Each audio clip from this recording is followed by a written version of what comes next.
तो hello guys, कैसे हो आप सब। उम्मीद करता हूँ बहुत अच्छे होगे और अपनी स्टडी को बहुत अच्छे से कंटिन्यू भी करोगे। गाइज, भारत के भूगोल के एक इंपॉर्टेंट सेशन में आप सभी लोगों का स्वागत है। अगर आप भारत के भूगोल के बारे में कुछ भी नहीं जानते हैं या आप भारत के भूगोल का करना चाह रहे हैं रिवीजन, तो आज के सेशन से जुड़े रहिएगा, कहीं मत जाइएगा, क्योंकि भारत की नदियों, अवस्थिति एवं विस्तार और भारत की पर्वत श्रृंखलाओं के बारे में मैं आपको एक एक चीज़ बताने वाला हूँ। सबसे पहले बात करेंगे भारत की अवस्थिति के बारे में। तो गाइज, ये है एशिया कॉन्टिनेंट जो येलो कलर से आपको दिखाई दे रहा है, और जो ये मैंने बॉक्स के अंदर किया हुआ है यहाँ पर ये आपको दिखाई दे रहा है इंडिया। तो भारत हमारा है कहाँ पर, ये हमारा एशिया कॉन्टिनेंट पे। और अगर आप वर्ल्ड का मैप बना करके देखेंगे तो आपकी भूमध्य रेखा जो गुजरती है वो गुजरती है यहाँ से ऐसे, ठीक है। यहाँ से गुजरती है कर्क रेखा और यहाँ से हमारी गुजरती है मकर रेखा। अगर भारत को हम इस प्रकार से दो हिस्सों में बांट दें तो आप साफ तौर से देख सकते हैं कि भारत यहाँ पर ये भूमध्य रेखा दो हिस्सों में बांट रही है और ये हमारी जो ग्रीनविच लाइन है ये दुनिया को दो हिस्सों में बांट रही है। ऐसे में भारत हमारा न सिर्फ पड़ता है उत्तर की दिशा में बल्कि पड़ता है उत्तर पूर्व की दिशा में। तो भारत की लोकेशन क्या होगी, वो होगी हमारी उत्तर पूर्व की ओर। आइए सबसे पहले मैं आपको बताता हूँ भारत की अवस्थिति और विस्तार के बारे में। गाइज, सबसे पहले जो हम बात करेंगे वो करेंगे पूरब से पश्चिम के बारे में। तो पूरब से पश्चिम अगर भारत की लंबाई की चौड़ाई की बात करेंगे तो ये है 2933 किलोमीटर। कितना है, 2933 किलोमीटर ये भारत की चौड़ाई है। लंबाई की बात करेंगे तो ये भारत की है 3214 किलोमीटर, ठीक है। 3214 किलोमीटर की इसकी लंबाई है और 2933 किलोमीटर की जो इसकी कुल मिलाकर के लंबाई है वो है, ठीक है। इसके बाद में बात करेंगे गुजरात में जो सबसे यहाँ पर पश्चिमी बिंदु है वो है हमारा गौरमोता। सबसे पूर्वी बिंदु की बात करेंगे तो वो हमारा अरुणाचल प्रदेश में है किबिथु। सबसे उत्तरी बिंदु की बात करेंगे तो वो है हमारा इंदिरा काल। और सबसे हमारी जो दक्षिणी बिंदु की बात करेंगे तो वो है कन्याकुमारी।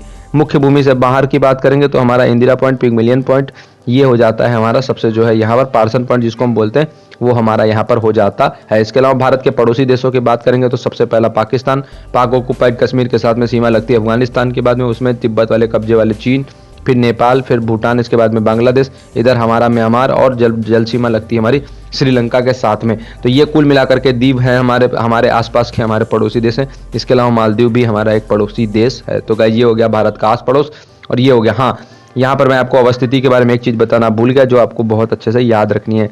8 डिग्री 4 मिनट से 37 डिग्री 6 मिनट और 68 डिग्री 7 मिनट से, क्या है हमारा 68 डिग्री 7 मिनट से 8 डिग्री 4 मिनट से 37 डिग्री 6 मिनट और 68 डिग्री 4 मिनट से 97 डिग्री 25 मिनट, ठीक है। कितना हो जाएगा, 97 डिग्री 25 मिनट, ठीक है। 8 डिग्री 4 मिनट से 37 डिग्री 6 मिनट और 68 डिग्री 7 मिनट से 97 डिग्री 25 मिनट, ये कुल मिलाकर के भारत का उत्तरी अक्षांश। और इसके अलावा हमारा जो है, इसके अलावा अगर आप बात करेंगे तो जो हमारा दक्षिणी अक्षांश है वहां पर ये इस तरीके से भारत का विस्तार हुआ है। तो ठीक है, 8 डिग्री 4 मिनट से 37 डिग्री 6 मिनट, 68 डिग्री 7 मिनट से 97 डिग्री 25 मिनट, ये कुल मिलाकर के भारत का उत्तर से पूर्व और हमारा उत्तर से दक्षिण और पूरब से पश्चिम भारत का जो विस्तार है वो है। गाइस, यहाँ पर आपको भारत दिखाई पड़ रहा होगा पूरी तरीके से 2933 किलोमीटर, 3214 किलोमीटर। ये भारत की मानक समय रेखा जो है 82.5 डिग्री और ये हमारी कर्क रेखा जो है 23.5 डिग्री, जो भारत को दो हिस्सों में बांट देती है। बांग्लादेश, नेपाल, चीन, इसके अलावा म्यांमार, भूटान और पाकिस्तान, अफगानिस्तान और श्रीलंका इतने देश हैं जिनके साथ में भारत की बॉर्डर लगती है। इसके बाद में भारत के पास में आइलैंड्स भी हैं। सबसे पहले बात आती है अंडमान और निकोबार आइलैंड्स द्वीप की, और इसी में इंदिरा पॉइंट जो हमारा है ये ग्रेट निकोबार पर है। तो इंदिरा पॉइंट हमारा कहाँ पर है, ये हमारा ग्रेट निकोबार पर है, ठीक है। सबसे पहले बात करेंगे तो देखिए यहाँ पर उत्तरी अंडमान, फिर मिडिल अंडमान, फिर दक्षिणी अंडमान, ठीक है। अंडमान सी में बात करेंगे, फिर यहाँ पर 10 डिग्री जो हमारा चैनल है वो अंडमान और निकोबार को अलग कर देता है। निकोबार आइसलैंड में आपको यहाँ पर देखिए निकोबार आइलैंड दिखाई पड़ रहा है, ठीक है। तो कार निकोबार, लिटिल निकोबार, फिर इसके बाद में ग्रेट निकोबार, ये आपका लक्षद्वीप समूह है जो हमें यहाँ पर दिखाई दे रहा है। गाइस, इसके बाद में भारत के पड़ोसी देशों की बात करेंगे तो पाकिस्तान है, थोड़ी सी सीमा अफगानिस्तान के साथ में चीन है, नेपाल है, भूटान है, म्यांमार है, बांग्लादेश है और श्रीलंका है। ये कुल मिलाकर के भारत के पड़ोसी देश हैं। गाइस, जब देखिए यहाँ पर भारत का अगर हम भौतिक विभाजन करेंगे तो पहला तो हमारा ये पर्वतीय प्रदेश हो जाता है। इसके बाद में गंगा और यमुना का, ब्रह्मपुत्र का हमारा मैदानी भाग हो जाता है। फिर इसके बाद में ये पूरा का पूरा हिस्सा प्रायद्वीपीय पठार हो जाता है। ये छोटा सा हिस्सा पश्चिमी मरुस्थल का भाग हो जाता है। ये यहाँ पर हमारे द्वीप समूह हो जाते हैं। इसके अलावा ये हमारा पश्चिमी और ये हमारा पूर्वी घाट हो जाता है। तो इस प्रकार से तटीय मैदान हमारा हो जाता है। इस प्रकार से हम भारत का विभाजन कर सकते हैं, ठीक है गाइज। आगे बढ़ते हैं, आगे देख करके मैं आपको बताता हूँ। बात करेंगे यहाँ पर कुछ हम पर्वतमालाओं के बारे में भारत की। ये देखिए जो आपको पर्वतमाला फैली दिखाई पड़ रही है, ये आपकी अरावली की पर्वतमाला है, ये आपकी बिंद की पर्वतमाला है, ये नीचे सतपुड़ा की पर्वतमाला है, ये पूरा का पूरा हमारा पश्चिमी घाट है और ये हमारा पूरा का पूरा पूर्वी घाट है। यहाँ पर हमारी गारो खासी जयंतिया की जो पर्वतमाला है, इसके अलावा नगा मिजो बरिल अरकान योमा की पर्वत श्रृंखलाएं हैं। देखिए जो तटीय मैदानों की बात आ रही थी, तो जो गुजरात का तटीय मैदान है ये कहलाता है काठियावाड़ का तट। इसके बाद में जो हमारा कर्नाटक है ये कहलाता है कोंकण का तट। गोवा की सीमा कहलाती है कन्नड़ का तट। इसके बाद में केरल की सीमा कहलाती है मालाबार का तट। हमारी तमिलनाडु की जो तटरेखा है वो कहलाती है कोरोमंडल तट। इसके बाद में हमारा आंध्र प्रदेश से लेकर के उड़ीसा तक का जो हिस्सा है वो कहलाता है उत्तरी सरकार, और उड़ीसा में उत्कल तटीय मैदान भी है। आंध्र प्रदेश का तटीय मैदान कहलाता है क्या, उत्तरी सरकार के हिस्से में ही ये आता है। इसके बाद में बात करते हैं भारत की पर्वत श्रेणियों के बारे में। यहाँ पर तो भारत की पर्वत श्रेणी आपको दिखाई पड़ रही होंगी, मैं थोड़ा जूम कर दूंगा तो आप देख पाएंगे। देखिए यहाँ पर आपकी एक K2 यहाँ पर है आपका नंगा पर्वत, ठीक है। यहाँ पर ये काराकोरम है, फिर ये लद्दाख है, फिर जास्कर है, ये यहाँ पर पीर पंजाल, ठीक है। इसके बाद में आपका यहाँ पर हिमालय 3 हिस्सों में बटा हुआ है। सबसे पहले पंजाब हिमालय, फिर आपका है कुमाऊं हिमालय, फिर है आपका नेपाल हिमालय, फिर है आपका भूटान हिमालय और फिर है पूर्वी हिमालय, ठीक है गाइज। नंदा देवी यहाँ पर है, धौलागिरी है, एवरेस्ट है, गौरी शंकर है, कंचनजंगा है। इसके बाद में पटकोई, नागा, मणिपुर में जयंतिया, गारो खासी की जो पहाड़ियाँ वो मिजो की पहाड़ियाँ और अरकान योमा की जो श्रेणी है पूरी की पूरी म्यांमार में हमें दिखाई पड़ रही है। मध्य भारत में बात करेंगे तो सबसे पहले प्राचीनतम है अरावली गिरी की पहाड़ियाँ गुजरात में, फिर यहाँ पर अरावली की सबसे ऊंची चोटी गुरु शिखर, फिर विंध्याचल की पर्वत श्रेणी है, कैमूर है, राजमहल की पहाड़ियाँ हैं, पारसनाथ की पहाड़ियाँ हैं, राजगिरी की पहाड़ियाँ, मैकाल पर्वत है, इसके अलावा महादेव की पहाड़ियाँ हैं और सतपुड़ा पर्वत भी हमारा मध्य भारत में पड़ता है। पश्चिमी सह्याद्री की बात करेंगे तो सबसे ऊंची चोटी है कलसूबाई, महाबलेश्वर है, नीलगिरी की पहाड़ियाँ, सबसे ऊंची चोटी है दोदा बेट्टा और अन्नामलाई है। अन्नामलाई की सबसे ऊंची चोटी है एन्नाईमुड़ी और फिर हमारी कार्डमम यानी कि इलायची की पहाड़ियाँ हैं। यहाँ पर पूरा का पूरा टूटा फूटा पूर्वी घाट है और यहाँ उड़ीसा में हमारी महेंद्रगढ़ की चोटी है। इसके अलावा महादेव की पहाड़ियाँ और धूपगढ़ यहाँ पर जो है सबसे ऊंची चोटी है। आगे बढ़ते हैं गाइज, भारत में उच्चावचों की स्थिति देखिए यहाँ पर जो हमें दिखाई दिया है, जो गहरे काले रंग से ये हमारा ज़्यादा ऊंचाई पर स्थित स्थान है। इसके अलावा जो कम गहरा काला है वो हमारा जो है यहाँ पर 600 से लेकर के 1200 मीटर तक की ऊंचाई वाले क्षेत्र हैं, ठीक है।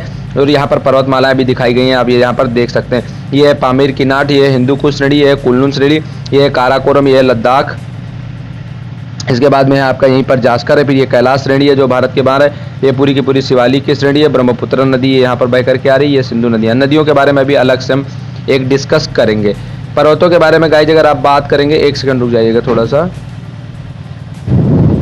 हाँ तो यहाँ से देख लेंगे ये गाइज। हाँ पर्वतों के बारे में अगर हम बात करेंगे तो ये देखिए आपको यहाँ पर पर्वत साथ साथ में आपको यहाँ पर दर्रे भी दिखाई देंगे, जैसे कि आपका सिपटीला दर्रा है, जैसे कि आपका नाथुला दर्रा है। यहाँ पर देखिए कंचनजंगा, ये देखिए आपका यहाँ पर बोमडीला दर्रा है। इसके अलावा नागा मिजो बरिल अरकानोमा की पर्वत श्रृंखलाएं, नंगा पर्वत है और यहाँ पर देखिए जोजिला जो है दर्रा है हमारा पे, ठीक है। काराकोरम पास यहाँ पर है, ये अरावली की पूरी श्रृंखला है। यहाँ पर आप ये मध्य भारत में देखिए विंध्याचल की, कैमूर की, राजमहल की पहाड़ियाँ, सतपुड़ा की श्रेणी, महादेव श्रेणी, मैकाल श्रेणी, अजंता की देखिए जिसके बारे में मैं आपको बताता रहता हूँ वो। फिर देखिए यहाँ पर बालाघाट है, बालाघाट श्रेणी है। इसके अलावा देखिए महादेव है, यहाँ पर भोर घाट का दर्रा है, दक्षिण भारत का पठार है, ये पूर्वी घाट है और ये पूरा का पूरा पश्चिमी घाट है, ठीक है।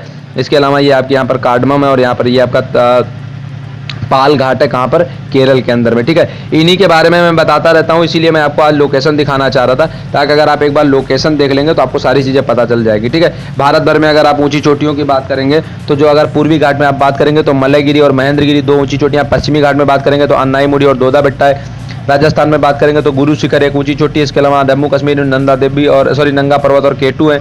नंदा देवी और कामेत हमारे जो है वो कहाँ पर है, उत्तराखंड में। इसके अलावा धौलागिरी, गौरी शंकर हमारे जो है वो कहाँ पर है, दोनों के दोनों नेपाल में है। और इसके अलावा कंचनजंगा हमारे भारत के सिक्किम क्षेत्र में पड़ता है। तो ये कुल मिलाकर के कुछ ऊंची चोटियाँ हैं। इसके अलावा भारत में देखेंगे तो यहाँ पर और आप अच्छे से समझ सकते हैं, ये थार का मरुस्थल है, ये अरावली की पर्वतमाला है, ये विंध्याचल की पर्वतमाला है। फिर ये यहाँ पर सतपुड़ा का मालवा का पठार है, देखिए छोटा सा दिखाई दे रहा है, यहाँ पर सतपुड़ा की पर्वतमाला है। ये देखिए छोटा नागपुर का पठार है। इसके बाद में देखिए महानदी आपको दिखाई दे रही है, नर्मदा बह रही है, ताप्ती बह रही, इधर ये गोदावरी, कृष्णा और कावेरी नदियां आकर के बह रही हैं। दो बड़ी नदियां आपको देखिए, गंगा नदी है, सहायक इसकी यमुना नदी, ये शिवालिक श्रेणी है और ये ब्रह्मपुत्र नदी बह करके यहाँ पर आ रही है।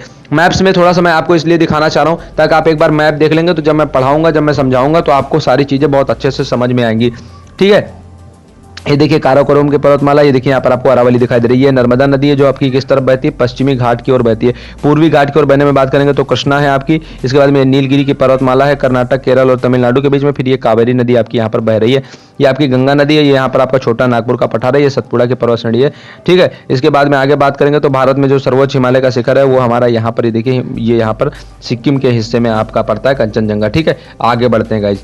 अगले पिक्चर की तरफ देखेंगे। अब देखिए यहाँ पर हम भारत में बहने वाली नदियों की बात करते हैं। सबसे बड़ी नदियों में बात करेंगे तो ब्रह्मपुत्र है, इधर आपकी इंडस नदी है, भारत के अंदर बहने में बात करेंगे तो गंगा नदी है, इसके अलावा नर्मदा और ताप्ती जो पूर्वी घाट से निकलती हैं लेकिन पश्चिम की ओर बहती हैं। इसके बाद ये हमारा बे ऑफ बंगाल यानी कि ये हमारा पूर्वी घाट है, इधर ये हमारा पश्चिमी घाट है अरेबियन सी में, ठीक है।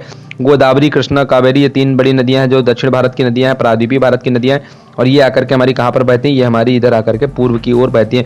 गाइस नदियों के बारे में जब भी आपका विभाजन की बात आएगी तो नदियों को आप क्या कर सकते हैं, कई तरीके से आपस में बांट सकते हैं। सबसे पहला तरीका जो आपको बांटने वाला होता है वो ये होता है कि भारत को 2 हिस्सों में बांट दीजिए। ऊपर की सारी नदियां कहलाती हैं हिमालयी नदियां और नीचे की सारी नदियां कहलाती हैं प्रायद्वीपीय भारत की नदियां। तो सबसे बड़ा जो विभाजन है वो इसी तरीके से हो सकता है कि हिमालयी नदियां और प्रायद्वीपीय भारत की नदियां, यानी कि प्रायद्वीपीय भारत की नदियों में वह नदियां आती हैं जिनका उद्गम हिमालय से नहीं होता है, ठीक है, और वो भारतीय प्रायद्वीप में पड़ती है। पेनिनसुला का मतलब होता है, प्रायद्वीप का मतलब होता है कि स्थल का वो हिस्सा जो 3 तरफ से समुद्र से घिरा हुआ हो, तो ये हिस्सा हमारा कहलाता है प्रायद्वीप, ठीक है।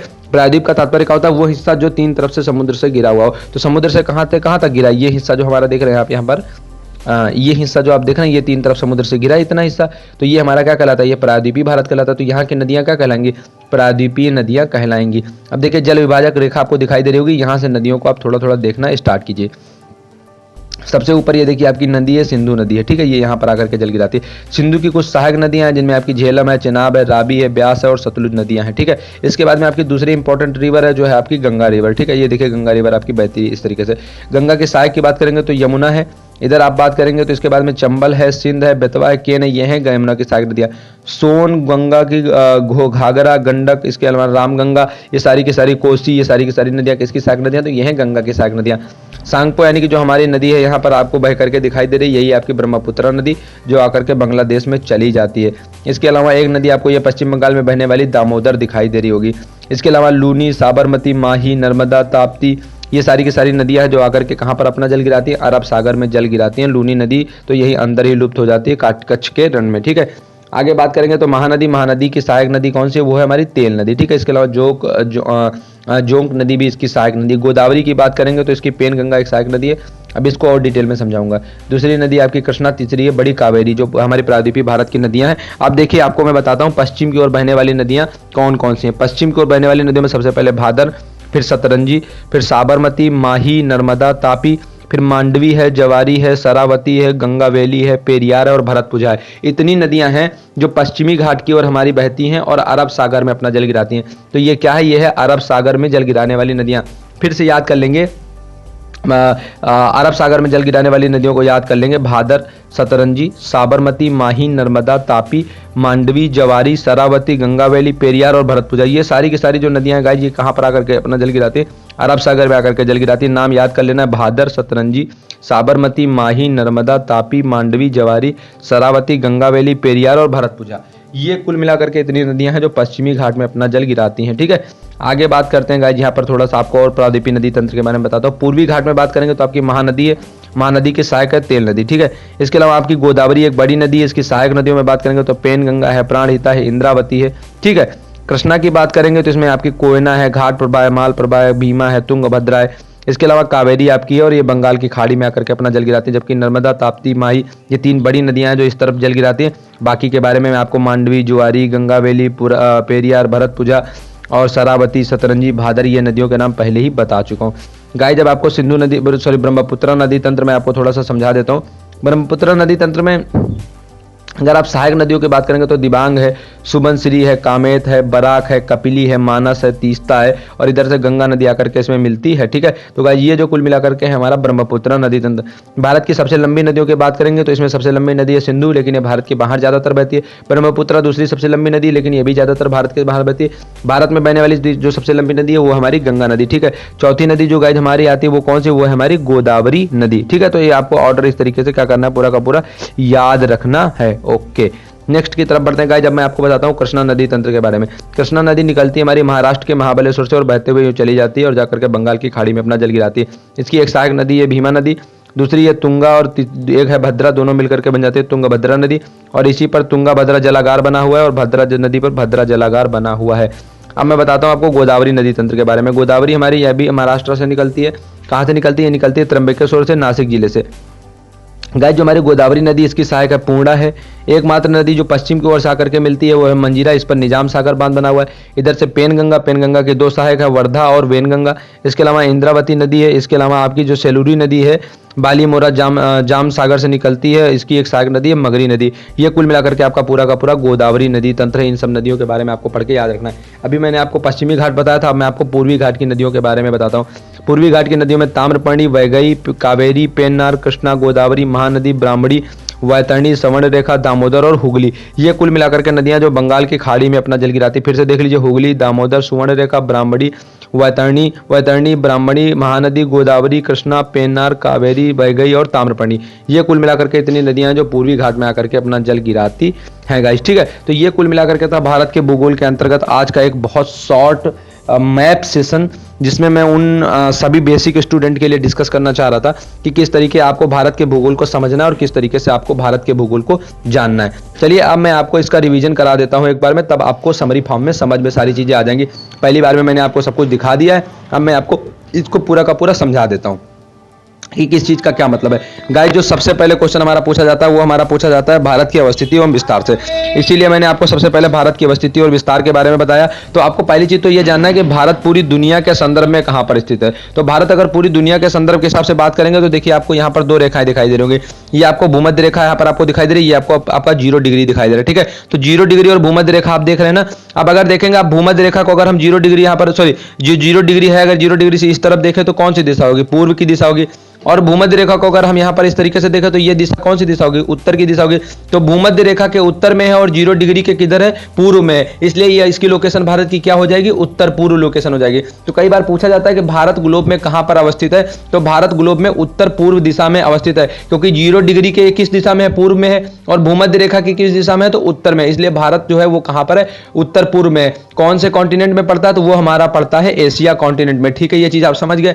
अब एशिया कॉन्टिनेंट में जो भारत है उसकी अवस्थिति क्या है और उसका विस्तार कहां से कहां तक है? तो भारत की अवस्थिति तो उत्तर पूर्व में आपको पता चल गया। विस्तार है 8 डिग्री 4 मिनट से लेकर के, देखिए 8 डिग्री 4 मिनट से लेकर के ये देखिए यहाँ पर 37 डिग्री 6 मिनट तक, ठीक है। इधर 68 डिग्री 7 मिनट से लेकर के 97 डिग्री 25 मिनट, ठीक है। पूरब से पश्चिम की बात करेंगे तो 2933 किलोमीटर है और उत्तर से दक्षिण की ओर बात करेंगे तो 3214 किलोमीटर है। 23.5 डिग्री रेखा जो हमारी कर्क रेखा है भारत को 2 भागों में बांटती। इसके अलावा हमारी जो मानक समय रेखा है वो है 82.5 डिग्री, ठीक है, जो इलाहाबाद के पास में नैनी नामक स्थान से मिर्जापुर के करीब से होकर के गुजरती हमारी है मानक समय रेखा। अब बात करेंगे इसके बाद में भारत के नेबरिंग कंट्रीज के बारे में। भारत के पड़ोसी देश कौन कौन से? तो सब पाकिस्तान है हमारा, इसके अलावा जो हमारा अफगानिस्तान है, इसके अलावा हमारा चीन है, नेपाल है, भूटान है, म्यांमार है, बांग्लादेश और श्रीलंका है। बांग्लादेश के साथ में सबसे ज्यादा सीमा लगती है, जबकि अफगानिस्तान के साथ में सबसे कम सीमा लगती है। पूरब से पश्चिम की बात करेंगे तो 2933 किलोमीटर और उत्तर से दक्षिण बात करेंगे तो 3214 किलोमीटर की इसकी लंबाई और चौड़ाई है, ठीक है। पूर्वी पश्चिमी बिंदु की अगर आप बात करेंगे तो जो सबसे पूर्वी बिंदु है वो है आपका किबिथु, सबसे पश्चिमी बिंदु है वो है आपका गौरमोता, सबसे उत्तरी बिंदु है आपका इंदिरा कॉल और सबसे दक्षिणी बिंदु है कन्याकुमारी। मुख्य भूमि से बाहर की बात करेंगे तो वो हमारा जो मुख्य भूमि के बाहर की बात करेंगे तो वो हमारा इंदिरा पॉइंट या फिर पिगमिलियन पॉइंट, ठीक है। 15,200 किलोमीटर की कुल मिलाकर के जो है भारत की सीमा रेखा है। जलीय सीमा की बात करेंगे तो 7,516.6 किलोमीटर की कुल मिलाकर के जलीय सीमा भारत के पास में। फिर मैंने बताया आपको अंडमान और निकोबार द्वीप समूह के बारे में और दूसरी बार में मैंने आपको बताया भारत के लक्षद्वीप समूह के बारे में। भारत के पड़ोसी देशों के बारे में मैंने बता दिया। फिर मैंने आपको बताया भारत का भौतिक विभाजन कि भारत को आप कितने प्रकार से कैसे कैसे बांटेंगे। भाई भारत की अवस्थिति जान गए, फिर आप भारत का विस्तार जान गए, फिर आप भारत के पड़ोसी देश जान गए, मानक समय रेखा जान गए आप, विस्तार और इसके अलावा जो है आपकी कर्क रेखा की स्थिति जान गए। अब भारत को कितने भागों में बांटेंगे? तो भारत को बांटने के लिए जो हमारा मुख्य रूप से है तो उसको हम 5 भागों में या फिर 6 भागों में बांट लेते हैं। पहला भाग गाइस जो हमारा होता है वो होता है हमारा हिमालय का। दूसरा जो हमारा भाग होता है गाइस वो होता है हमारा गंगा और जो ब्रह्मपुत्र के मैदान का। तीसरा भाग यहीं पे हो जाता है राजस्थान के मरुस्थल का। चौथा भाग हो जाता है हमारा प्रायद्वीपीय पठार का। पांचवा भाग गाइस जो हमारा है वो हमारा तटीय क्षेत्र और जो छठा भाग है वो है हमारे क्या? द्वीपीय समूह, ठीक है। तो ये 6 भागों में हम भारत को बांट सकते हैं। इनका अलग अलग हम लोग फिर क्या करते हैं? अध्ययन करते हैं। फिर मैंने आपको बताया भारत की क्या पर्वत श्रृंखलाओं के बारे में। तो पर्वत श्रृंखलाओं के बारे में मैं आपको पढ़ाता रहता हूँ अक्सर करके, तो आपको हिमालय की तो सारी पर्वत श्रृंखलाएं यहाँ पर जो है वो पता ही है। अरावली के बारे में आपको मैं बताता रहता हूँ। ये आपका पश्चिमी घाट कहलाता है, ये आपका पूर्वी घाट कहलाता है। बीच में जो पर्वतमाला है उसमें विंध्या है, सतपुड़ा है और थोड़े बहुत और हैं जिनके बारे में आगे मैंने आपको बताया। फिर मैंने आपको बताया कि जो भारत की तटरेखा है वो कहाँ पर क्या कहलाती है। तो भारत की जो गुजरात की तटरेखा है वो काठियावाड़ कहलाती है, गुजरात के पास में ही सबसे ज्यादा लंबी तटरेखा है। फिर जो कर्नाटक की तटरेखा कोंकण का मैदान कहलाती है, गोवा की तटरेखा कन्नड़ का मैदान कहलाती है, केरल की तटरेखा मालाबार का मैदान कहलाती है। जो हमारा तमिलनाडु इसकी तटरेखा कोरोमंडल तट कहलाती है। फिर जो आंध्र प्रदेश है ये उत्तरी सरकार कहलाता है। आंध्र प्रदेश के पास में दूसरी सबसे बड़ी तटरेखा है, तमिलनाडु के पास में तीसरी सबसे बड़ी तटरेखा, महाराष्ट्र के पास में चौथी बड़ी तटरेखा और केरल के पास में पांचवी बड़ी तटरेखा उत्कल का तट या उत्तरी मैदान ये कहलाता है। ये हो गई थी बात जो मैंने आपको बता दिया था बॉर्डर्स के बारे में, ठीक है। यानी कि भारत की जो तटरेखा है वो क्या कहलाती है, भारत का भौतिक विभाजन है वो आपने पहले देख ही लिया है। फिर पर्वतमालाओं के बारे में और थोड़ी सी बात आएगी, भारत में कहाँ कहाँ पर पर्वतमाला है। तो वहां पर मैंने आपको बताया कि जैसे हिमालय में काराकोरम है, लद्दाख है, जास्कर है, पीर पंजाल है, महान हिमालय है, मध्य हिमालय, धौलाधर है, शिवालिक है। इस तरीके से सारी सारी पर्वतमालाएं। इसके अलावा डाफला है, मिरी है, अबोर है, मिसमी है, नागा है, मिजो है, बरिल है, अरकान योमा है, गारो है, खासी है, जयंतिया है। ये सारी की सारी पर्वतमालाएं हैं। अब इन पर्वतमालाओं को आपको इन डिटेल पढ़ना पड़ेगा ज़्यादा जानने के लिए। फिर जो मध्य भारत की पर्वतमाला है मैंने आपको उनके बारे में बताया, भारत के उच्चावच के बारे में बताया, साथ ही साथ भारत की पर्वतों की ऊंची चोटियों के बारे में भी मैंने आपको बताया कि कौन से पर्वत की कौन सी ऊंची चोटियां, क्योंकि यहाँ से क्वेश्चन पूछे जाते हैं, ठीक है। इसके बाद में मैंने फिर आपको भारत की नदियों के बारे में बताना स्टार्ट किया। मैंने सबसे इंपॉर्टेंट चीज़ आपको ये बताई कि पश्चिम की ओर बहने वाली कितनी नदियां हैं। तो पश्चिम की ओर भादर, सतरंजनी, साबरमती, माही, नर्मदा, तापी, मांडवी, जवारी, शरावती, गंगा बैली, पेरियार, भरतपुझा, ये तमाम सारी जो है जो पश्चिम की ओर बहने वाली नदियां। फिर मैंने आपको उसके बाद में पूर्वी नदियों के बारे में बताया, कुछ नदियों के तंत्र के बारे में बताया। नदी तंत्र में गाइस क्या होता है, उसमें हम किसको शामिल करते हैं, उसमें सहायक नदियों को भी शामिल करते हैं। जैसे कृष्णा है, कृष्णा की भीमा सहायक नदी है, तुंगभद्रा सहायक नदी है। तुंगभद्रा जो है ये तुंगा और भद्रा दो नदियों से मिल करके बनती है। इन सब की ट्रिक्स होती हैं, एक एक नदी के लिए कैसे सहायक नदियां याद करते हैं, कौन सी उत्तर से बह करके आकर के मिलती है, कौन सी दक्षिण की ओर से आकर के बह करके मिलती है। ये सारी की सारी इसकी ट्रिक्स होती हैं और सारे के सारे इसके क्वेश्चन यहाँ से बनते हैं। तो इन चीज़ों को पढ़ना होता है। जैसे गोदावरी नदी है, अब गोदावरी हमारी कहाँ, सबसे बड़ी चीज़ तो ये होती है कि ये निकलती कहाँ से। तो निकलने की अगर आप बात करेंगे तो जैसे ये निकलती है नासिक जिले से, महाराष्ट्र में, ठीक है, त्र्यंबकेश्वर से। पूर्णा है, वेनगंगा है, वेनगंगा की दो सहायक नदियां हैं, इसमें पेनगंगा की दो सहायक नदियां हैं, वेनगंगा और वर्धा। फिर इंद्रावती नदी है, इसके अलावा गोदावरी नदी है, गोदावरी में जो सेलूरी नदी है, सेलूरी में आपका जो बाली मेला जलसागर बांध बना हुआ है। इसके अलावा आपकी मगरी नदी है और मंजीरा नदी है जो पश्चिम की ओर से आकर के मिलती है। फिर अब मैंने आपको पश्चिमी घाट में बताया, यहाँ पर जो है मतलब आपकी नदियां जो बंगाल की खाड़ी में गिरती हैं। हुगली है, हुगली की सहायक है, दामोदर, फिर सुवर्ण रेखा है, वैतरणी है, फिर ब्राह्मणी है, महानदी है, गोदावरी है, कृष्णा है, पेनार है, कावेरी है, वैगई है, ताम्रपर्णी है। अब इनकी सहायक नदियां कौन कौन सी हैं, उद्गम स्थल कहाँ से बहती हैं, ये सारी चीजें आपको इन डिटेल पढ़ना पड़ेगा। तो ये जो कुल मिलाकर के पूरा का पूरा सेशन रहा आपका, जहां मैंने आपको मोटा मोटी जो पर्वतमालाएं हैं उसके बारे में, जो मोटा मोटी हमारी नदियां हैं पूर्वी घाट की, पश्चिमी घाट की, उनके बारे में बताया, मोटा मोटा आपके भारत की अवस्थिति और विस्तार के बारे में बताया। अब इन चीज़ों को डिटेल में जाकर के जब आप पढ़ेंगे तो आपको चीज़ें ज़्यादा समझ में आएंगी, या जब उन पर डिस्कस करेंगे तब ज़्यादा चीज़ें आपको समझ में आएंगी। लेकिन कम से कम आपको अब इस चीज़ का अंदाजा हो गया होगा कि भारत का अवस्थिति विस्तार कहाँ पर है, भारत में कौन कौन सी पर्वतमाला है जो कहाँ कहाँ पर पड़ती है। कम से कम आप, जब मैं हिमालय बोलूंगा तो आपको हिमालय का रेंज नजर आएगा, जब मैं आपको मध्य भारत बोलूंगा तो मध्य भारत नजर आएगा, पूर्वी घाट पश्चिमी घाट बोलूंगा तो आप वो चीज़ समझ पाएंगे। इसके अलावा जब मैं किसी नदी की बात करूंगा तो आपको नदी की लोकेशन समझ में आएगी। अब पूर्वी घाट की नदियां, पश्चिमी घाट की नदियां कम से कम आप समझ पाएंगे, पर्वतमालाओं की पर्वत चोटियों के बारे में समझ पाएंगे। तो इस लिहाज से सेशन इंपॉर्टेंट है। मैप्स के जितना मैं समझा सकता था या मैप्स में मैं जितना जल्दी जल्दी आपको ओवरव्यू करा सकता था वो मैंने आपको करा दिया। बाकी सारी चीज़ों को आप अपने स्तर से देख लेंगे तो बहुत बेहतर होगा। बाकी हम सारी चीज़ों को in detail discuss, question practice करेंगे तो उसमें और भी चीज़ें फिर ज़्यादा अच्छे से समझ में आएंगी। तो थैंक यू सो मच।